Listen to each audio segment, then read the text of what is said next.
Okay, hello, my name's Carter, and I just wanted to kind of give you guys a rundown of how I do some of the color design and color corrections and stuff like that inside of the renderings that I do. So the first thing that I want to point out is, yes, we do 3D renderings, and these are all the 3D renderings from the software. We use Modo for the rendering. The great thing about the 3D is that it is able to create these fantastic black and white or grayscale masks for us. Okay, so there's our full body mask, and then here is our red or the color layer. Okay, so we'll use this mask here in just a second. So what I do is I typically create a group, and inside of that group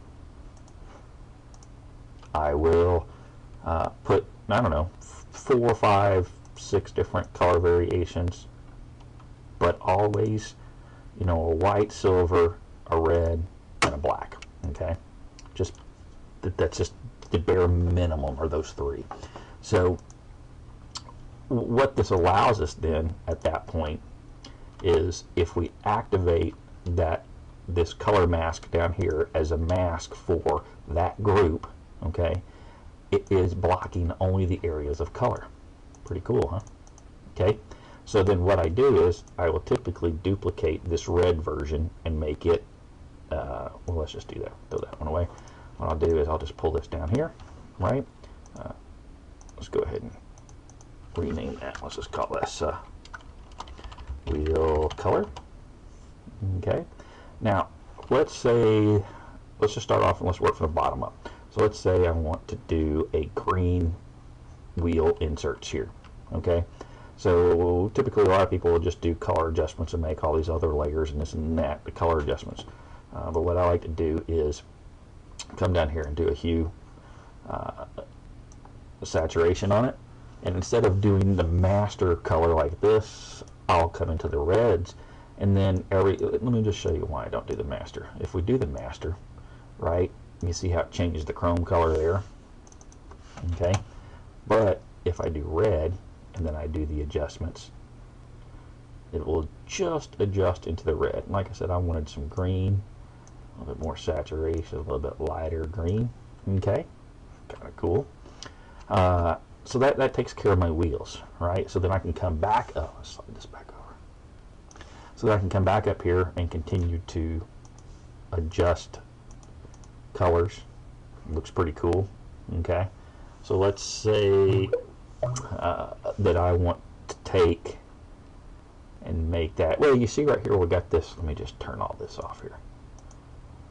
You see where we got that little bit of green right there? Typically that comes from the mask not being, the inverse is 1 pixel off. So what we'll do is we'll come back in here to that mask, and then we'll run a filter, other, maximize 1 pixel, and turn it off. And what that did was it pulled it in 1 pixel so that we don't get that little white halo or color halo around it. So next question is, well, what if you want to do some kind of graphic on the side of it, do some flames or something like that? So what we'll do is I'm going to grab, and I'm going to use this red for right now. Okay, get my shape tool, my the Bezier tool, right? And I'm just, for the sake of this argument, let's just make something pretty quick and simple here. Okay, I'll do something like that. All right, bring it up here like that. See, the great thing about doing it this way is that our fill was set to 0. The great thing about doing it this way is that, let me delete those.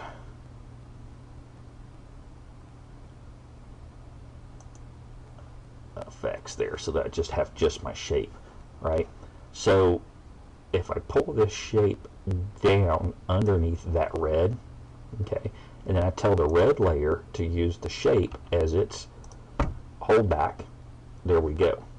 Now you'll see that if I can click and edit this shape, right, and move things around, and I'm still keeping all those highlights and shadows that go through there. Why? Because I have two, they're the exact same, different colors, and away you go. But I want it to match up to this green. So this is why I did it in the non-destructive layer. So now all I have to do is duplicate that, pull it up above there, tell it to match to that, and there we go. Pretty cool, huh? So let's say I want to do a stroke on this and put an orange pinstripe on it, right? So what I'll do is I'll take the shape layer, I'll pull it up above this color correction, okay? Because what I want to do now, and let's just change this over to be a blue, all right? So now we have this blue shade, our color adjustment are red, and then our original white shape. So what I'll do is I'll add a stroke to this shape, okay?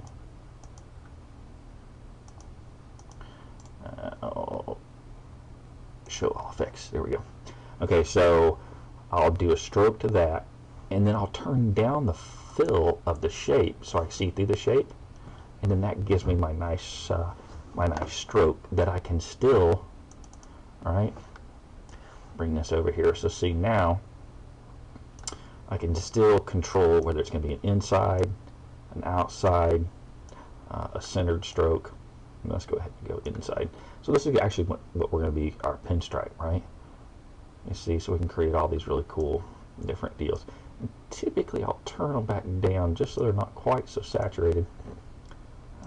Come back over here, make it a little orange. Oh, it gets hidden a little bit in there, so let's turn it back up. Right, there we go, and that's how I do. That's what I do. And this is a low res file, but that gives you an idea of how I build the graphics. So let's just look at some color changing, right? Well, let's just, we'll leave that there for right now. Let's go ahead and put that blue on there. I can add this white over the top of it, but then if I come over here and I start messing with some of the layer settings here, you see, and you start really getting some cool effects. So let's try to make like a candy blue. Let's see if we can't run through here and find something to create something that might look like a candy color. Yeah, it's getting pretty good. Once again, if I want to adjust that, I will do my hue saturation. And inside of this one, since I'm not really worried, I don't have any chrome because it's being masked off by that layer. Now I can do stuff like that. Pretty cool, huh? Anyway, hope you enjoyed, and thanks for watching.